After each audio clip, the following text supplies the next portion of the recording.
అయితే మీరిప్పుడు చెప్పారు అతీంద్రియ శక్తులు అనేసి. అతీంద్రియ శక్తులు మనకి ఎలా సంప్రాప్తిస్తాయి, ఎలా వస్తాయి? అతీంద్రియము అంటే కళ్ళకి కనబడని శక్తులు అని అర్థం, అందరికీ తెలిసిందే. అయితే అతీంద్రియమైనటువంటి కళ్ళకి కనబడని శక్తులన్నింటినీ కూడా మీరు కళ్ళల్లో చూడడానికి వీలైనటువంటి ఈ దివ్య చక్షువులు, మూడో నేత్రం ఉంటుంది మనకి. ఆ యొక్క పరమశివుడికే కాదు, మనందరికీ మూడో నేత్రం ఉంటుంది. ఎప్పుడైతే ఈ కళ్ళు మూతపడతాయో, కళ్ళు మూత అంటే నిద్రాస్థానంలోకి వెళతాము, సుషుప్త, కారణ, మహాకారణ స్థితులు ఏవైతే ఉన్నాయో, స్థూల, స్వప్న, జాగృతి ఇలాంటి అవస్థలు ఉన్నాయో, అందులో అది ప్రయాణం చేసినప్పుడు రాత్రిపూట అది విహారం చేస్తుంది మన బాడీలోంచి. అది రోజు 3 నుంచి 4-5 సార్లు బయటకు వస్తుంది. ఈ శరీరాన్ని చూస్తుంది అది. అది ఎంత గొప్ప విశేషం అండి. రోజు వెళ్తుందండి.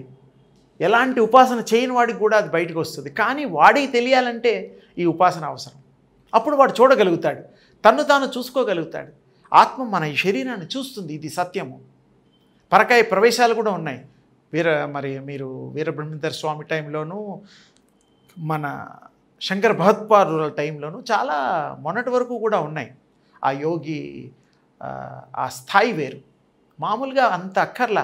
మనకు ఒక మనిషిని అర్థం చేసుకొని, ఒక మనిషి మనసులో ఏముందో తెలుసుకొని, దుష్టులకి దూరంగా ఉండడానికి ఉపయోగపడుతూ, మనం 2 రూపాయలు సంపాదించుకోవడానికి కష్టపడుతూ, భార్య పిల్లల్ని పోషిస్తూ, ఒక చక్కటి గృహాన్ని, ఒక కారుని, ఒక మంచి ఉద్యోగాన్ని, ఒక మంచి వ్యాపారాన్ని, స్థిరత్వాన్ని పొందుతూ, మళ్ళీ మనం ఆత్మ కూడా స్థిరత్వాన్ని పొంది అలసిపోకుండా, మళ్ళీ జన్మలు లేకుండా కూడా మీరు నిర్ణయాలు తీసుకోవడానికి ఆ దివ్య, మీరు ఇందాక అడిగారే అదృశ్య శక్తులు, అవి మీరు చూడగలుగుతారు, పొందగలుగుతారు.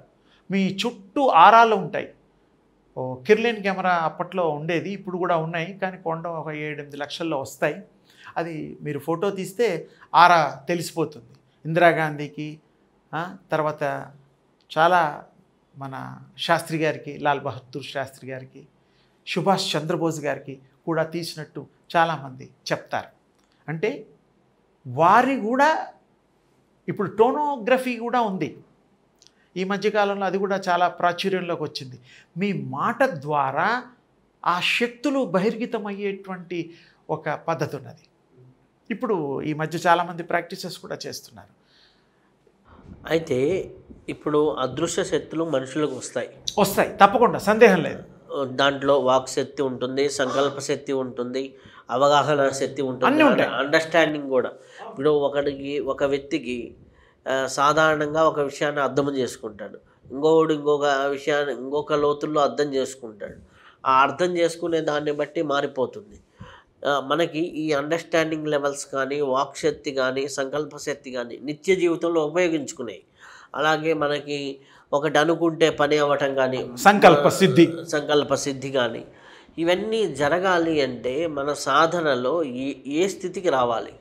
మీరు సాధనలో స్థితులు ఉన్నాయి, 100% కరెక్ట్, సందేహం లేదు. కానీ ఇప్పుడు ఆ స్థితులు మీకు ఒక స్థితి వచ్చిన తర్వాత అర్థమవుతాయి. స్థితి రాకుండా మనం అది ఏ స్థితితో చెప్పలేము. అందుకని మీకు చాలా సింపుల్గా, ఇబ్బంది పడకుండా ఒక 20 సెకండ్లు మీరు వెచ్చించండి, ఒక్కసారి మాత్రమే. అది మీరు ప్రాక్టీస్ చేయడం వల్ల మీకు ఆ యొక్క కను బొమ్మల్లో ఆ దివ్య బింబాలు మీరు ప్రాక్టీస్ చేస్తే వస్తుంది. అది మనకు కనబడుతుంది. దాన్ని ప్రాక్టీస్ చేయడం వల్ల ఆ స్వీకరణ ఈ శరీర ఆకృతి తీసుకుంటుంది. అది బాడీ నకసిక పర్యంతం కూడా తేజోమయం అయిపోతుంది. అయిపోయినప్పుడు మీకు విశ్వ మేధా శక్తి వస్తుంది. దాన్ని యూనివర్సల్ మైండ్ అంటారు. అంటే యూనివర్సల్ మైండ్ అని ఒకటి ఉంది, మన మైండ్ ఒకటి ఉంది. ఈ రెండిటికి అనుసంధానం అయినప్పుడు మీకు పూర్వజన్మలు అవే కాకుండా 1000 సంవత్సరాల క్రితం జరిగినటువంటి శబ్దాలు కూడా వినేటువంటి అదృష్టం కలుగుతుంది. చాలా విశేషమైనటువంటి అన్నీ కూడా ఇప్పుడు మనం ఇక్కడున్న పరిస్థితికి మీకు ఉదాహరణ, దానికి దీనికి సంబంధం లేకపోయినా చెబితే, ఇప్పుడు ఈ ఎపిసోడ్ చేస్తున్నాము, మంచి ఎపిసోడ్. ఇది విశేషమైనటువంటి జ్ఞానాన్ని సంపాదించి ఇతరులకి పెంచేటువంటిది, హృదయాల్లో ఉంచేటువంటిది. అయితే ఏమిటంటే ఇప్పుడు షూట్ చేసింది మాటలతో సహా మీరు ప్రిజర్వ్ చేయగలిగితే ఒక 200 సంవత్సరాలు, 100 సంవత్సరాలు, 50 సంవత్సరాలు మీరు మీ యొక్క లైబ్రరీలో ఇవి పెడితే అది ఎప్పుడు పడితే అప్పుడు తీసి ప్లే చేయొచ్చు. ఇది సత్యమే కదా.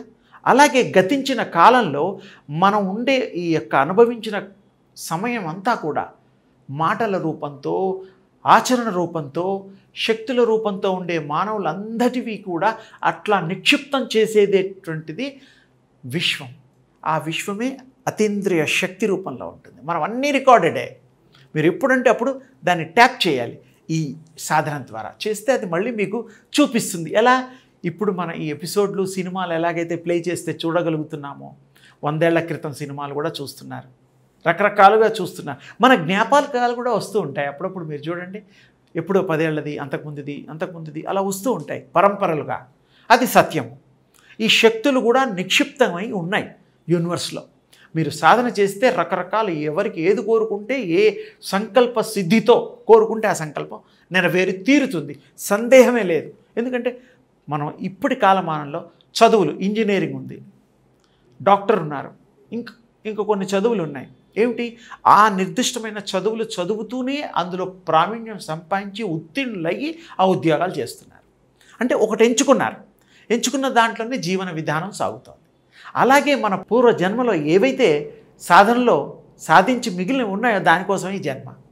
అది కూడా ఇప్పుడు మనం కంప్లీట్గా మనం సశేషంగా, విశేషంగా మనం దాన్ని ఇచ్చేయగలిగితే మళ్ళీ జన్మ లేకుండా జన్మరాహిత్యం చేసుకోవచ్చు. అది మీ చేతిలో ఉంది, సత్యంగా మీ చేతిలో ఉంటుంది.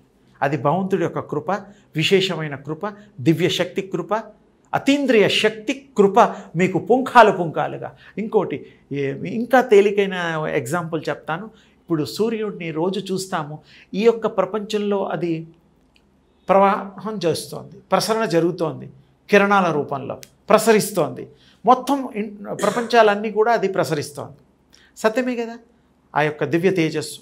అలాగే మీ యొక్క ఆత్మ కూడా ఆ యొక్క దివ్య తేజస్సు, ప్రపంచం, ఇలాంటి ప్రపంచాలు, ఖగోళాలు ఎన్నున్నాయి అన్నీ స్వీకరిస్తాయి. చంద్రమండలం ఏంటి, ఆ మండలం ఏంటి, ఈ గ్రహాలు ఏమిటి, ఆ గ్రహాలు ఏమిటి అన్నీ తీసుకుంటాయి, ప్రసరిస్తాయి. అది కంటికి కనపడవు. ఈ ప్రాక్టీసెస్ కనుక చేస్తే మీకు తప్పకుండా ఈ యొక్క ధరించిన ఈ మానవ దేహం స్వీకరిస్తే మీకు తప్పకుండా అది మీరు దాన్ని సంపాదించుకోవచ్చు. ఆ జ్ఞానాన్ని కొంతమంది 10 రోజుల్లో రావచ్చు. Concentration important. మీకు ఇంట్రెస్ట్ లేకపోతే ఈ జన్మలో రాదు. పేరుకే చేయాలి కదా. మందు తినాలి, జబ్బు తగ్గుతుంది. ఆహారం తినాలి, రుచి తెలుస్తుంది. చదువుకోవాలి, దాని ఉపయోగం తెలుస్తుంది. ప్రతిదీ దానికి క్రియ, ప్రక్రియ, మరి ప్రయోగం ఉన్నాయి. అతీంద్రియ శక్తులు ఉన్నాయి. ఏ రకంగా మీరు ప్రయోగం చేయండి, ఏ రకంగా చేయండి, చేసేవాడికి తెలియాలి, చూసేవాడికి తెలియాలి, అనుభవించేవాడికి తెలియాలి. ఈ సాధనలో మీకు దివ్య శక్తులు కూడా మీరు ఆహ్వానిస్తే మీరు తప్పకుండా మీ ఈ శరీరంలోకే అవి అడుగు పెడతాయి.